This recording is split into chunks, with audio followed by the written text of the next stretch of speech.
100 مرتبہ تیسرا کلمہ پڑھ لیجئے۔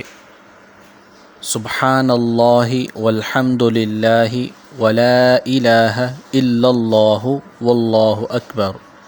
ولا حول ولا قوة الا باللہ العلی العظیم۔ ترجمہ: اللہ سبحانہ و تعالیٰ کی ذات پاک ہے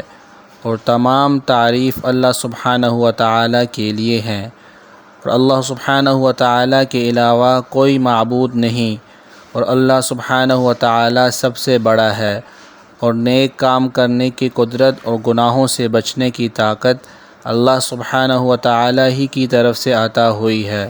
جو بہت بلند بڑا عظمت والا ہے۔ فضیلت یہ ہے کہ خاتم النبیین حضور اقدس صلی اللہ علیہ وسلم کا ارشاد ہے کہ شب معراج میں جب میری ملاقات حضرت ابراہیم علیہ السلام سے ہوئی تو انہوں نے فرمایا کہ اپنی امت کو میرا سلام کہہ دینا، اور یہ کہنا کہ جنت کی نہایت عمدہ پاکیزہ مٹی ہے، بہترین پانی ہے، لیکن وہ بالکل چٹیل میدان ہے، اور اس کے پودے تو سبحان اللہ، الحمد للہ، لا الہ الا اللہ واللہ اکبر ہیں۔ تو آپ سب سامعین و ناظرین ان کلمات کا روزانہ 100 مرتبہ ضرور اہتمام فرمائیں۔